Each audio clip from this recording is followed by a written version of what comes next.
Let me tell you something strange about people who feel relief when plans fall through. We live in a world that celebrates the social, the spontaneous, the always available. Yet there's a quiet population that breathes easier when the text arrives. Hey, can we reschedule? Maybe you're one of them.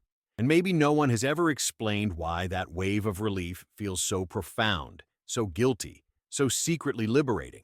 You've probably wondered if something is wrong with you, if you're broken somehow, if everyone else has figured out how to want the things they're supposed to want. But what if the problem isn't you? It's the assumption that everyone should want the same things. If you want to understand what you feel without labels and have language to explain yourself without justifying, stay with me. Here we translate psychology into relief, not diagnosis. This isn't about being antisocial or broken. It's about recognizing a truth the world rarely honors, that sometimes the best plans are the ones that disappear. Because what looks like flakiness from the outside might actually be self-preservation from the inside. And what feels like guilt on your end might just be the friction between who you are and who you've been taught to be. Subscribe if you want words for what you've always felt but could never name. The world calls this unreliable, antisocial, a sign you don't value people or connection. Social culture has trained us to see canceled plans as failure, to view any withdrawal as rejection. Everyone around you seems to thrive on spontaneity, on packed calendars, on being wanted and needed and available. But what if it's the opposite? What if feeling happy when plans are canceled is actually a form of profound self-awareness? What if it's emotional honesty and boundary protection speaking through relief? Consider this. Maybe it's not about rejecting others, but about respecting your own rhythm in a world that demands constant availability. There are invisible virtues here that society refuses to name. The courage to admit you're overstretched, the wisdom to recognize your energy limits before you hit empty, the integrity to know when you said yes from obligation rather than desire. These aren't weaknesses. They're forms of emotional maturity most people never develop. They're the quiet rebellion against a culture that confuses busyness with importance and presence with performance. When you feel that flutter of relief at a canceled plan, you're not being selfish. You're being honest. And in a world built on polite lies and social obligation, honesty always feels like transgression. We live in a culture that prizes the opposite of what you need, where being booked solid is a status symbol, where "I'm so busy" becomes an identity badge worn with pride, where canceling feels like moral failure, like you're letting everyone down. Social media rewards the visible, the active, the perpetually engaged. Every story shows friends laughing, events happening, life being lived loudly and publicly. The algorithm loves motion, noise, constant updates. Meanwhile, your quiet evening at home registers as nothing, as absence, as a life not fully lived. But here's the tension no one talks about. What if all that motion is just distraction? What if the real courage is in stillness, in choosing less, in protecting the space where you actually exist? The world mistakes your need for space as absence, when really it's presence. Presence with yourself, presence with your own thoughts, presence with the life you're actually living instead of performing. The pressure is relentless and invisible, written into every social interaction. Every invitation carries weight beyond itself. The expectation that you should want to go, that declining means something is wrong with you, that saying no requires a medical-grade excuse or elaborate justification. This is what psychologists call social obligation anxiety. It's the exhaustion of managing others' expectations of your availability, of constantly calculating how your choices will be perceived. It's the weight of knowing that your no will be interpreted as rejection, that your need for space will be taken personally. And when plans cancel, especially when they cancel without your intervention, what you're really feeling isn't relief from the person. It's relief from the performance, relief from having to be on, from managing energy you don't have, from bridging the gap between your inner state and your outer presentation. Psychologists also call this having a strong internal locus of control. It's the capacity to derive satisfaction and validation from within rather than from external activity or social proof. In other words, it's knowing you can exist fully without needing to be seen, entertained, or constantly engaged by others. It's not isolation, it's integration, the ability to be with yourself without needing distraction from yourself. Most people are terrified of this silence, of the confrontation with their own company. They fill every moment with noise, plans, people, anything to avoid sitting with who they are when no one's watching. There's also something deeper here: energy sovereignty. The understanding that your time and attention are finite resources, not infinite wells that magically refill regardless of output. People who feel relief when plans cancel often have high sensitivity to overstimulation. Their nervous systems process experiences more deeply, more intensely. This means social interaction, even enjoyable interaction with people they genuinely love, costs more energy than it does for others.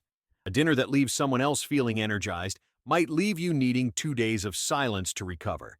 Not because the dinner was bad, but because your system processes it differently. This isn't weakness or deficiency or something that needs fixing. It's a different nervous system architecture, one that requires more recovery time, more silence, more space to metabolize experience. You're not broken. You're just wired with a different operating system than the culture was designed for. The world was built for people who recharge through connection, who gain energy from social interaction. But you lose energy there, even in positive interactions. You need solitude to refill what socializing depletes. And there's absolutely nothing wrong with that. It's just not the majority experience, so it gets pathologized instead of understood. But of course, not all of this comes from peace. Sometimes it's anxiety wearing a relief mask. Sometimes it's avoidance dressed up as self-care, as boundaries, as knowing your limits. Sometimes the relief you feel when plans cancel hides a deeper fear, fear of intimacy, of being truly seen, of risking disappointment or conflict. And that's okay, because even fear is information worth listening to. Even withdrawal can be a form of self-protection that once served you well, that kept you safe when safety was scarce, even if it no longer serves your growth. The question isn't whether your relief is good or bad, healthy or unhealthy. The question is this serving your growth or keeping you small? Is this protecting your peace or preventing your expansion? Are you honoring your needs or hiding from your fears? These are questions only you can answer, and the answer might be different on different days. Sometimes you need the space, sometimes you need the push, sometimes the relief is wisdom, sometimes it's resistance.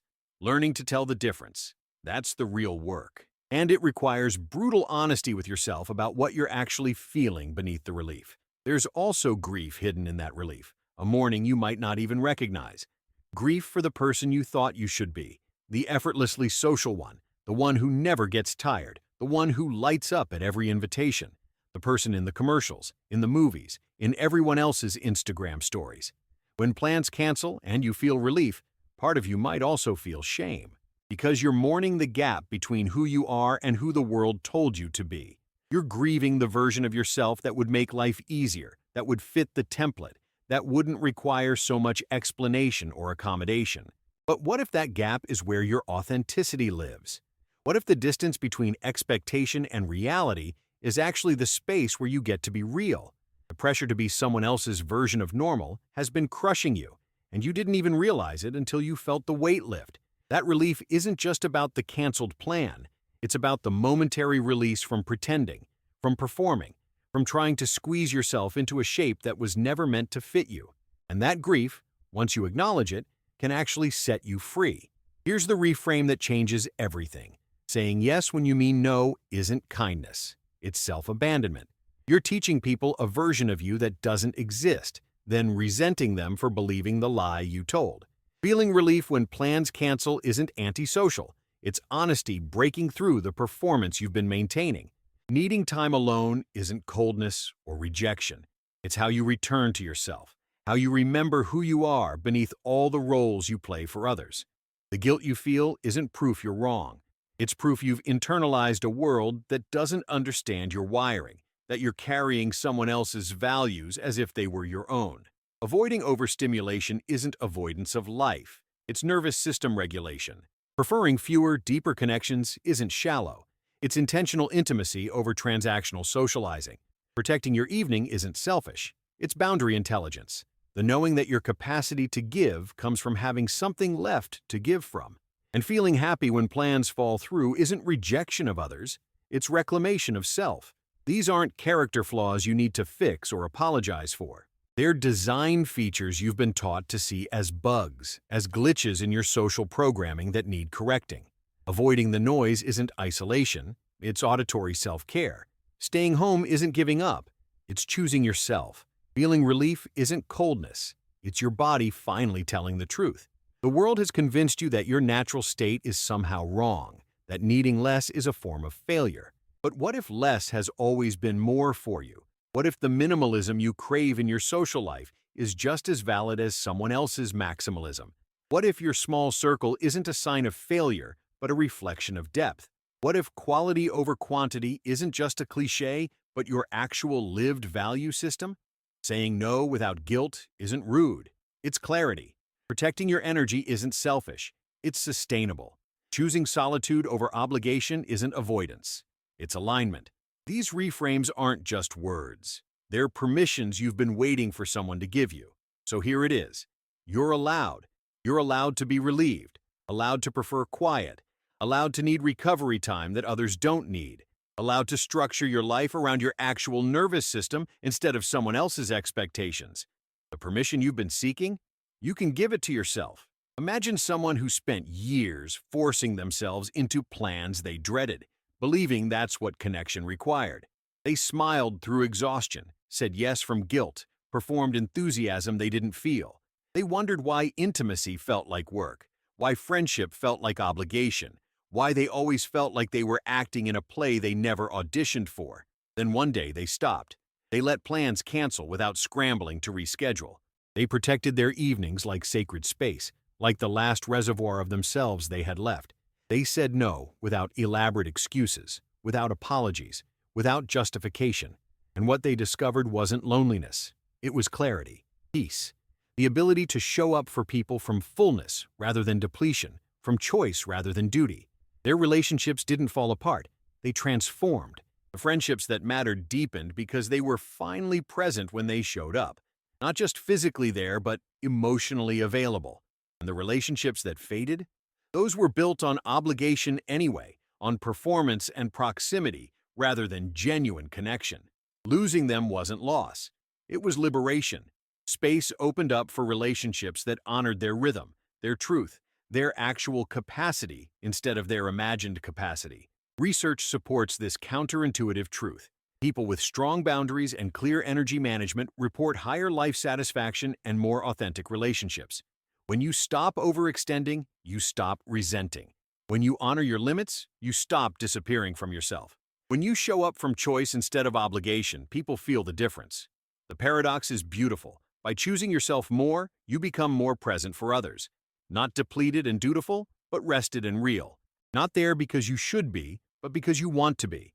The quality of your presence transforms when it comes from surplus rather than deficit. Studies also show that people who protect their alone time have lower anxiety, better emotional regulation, and stronger sense of self. Solitude isn't the enemy of connection. It's the foundation. You can't give what you don't have. You can't be present when you're running on empty. But the culture doesn't teach this.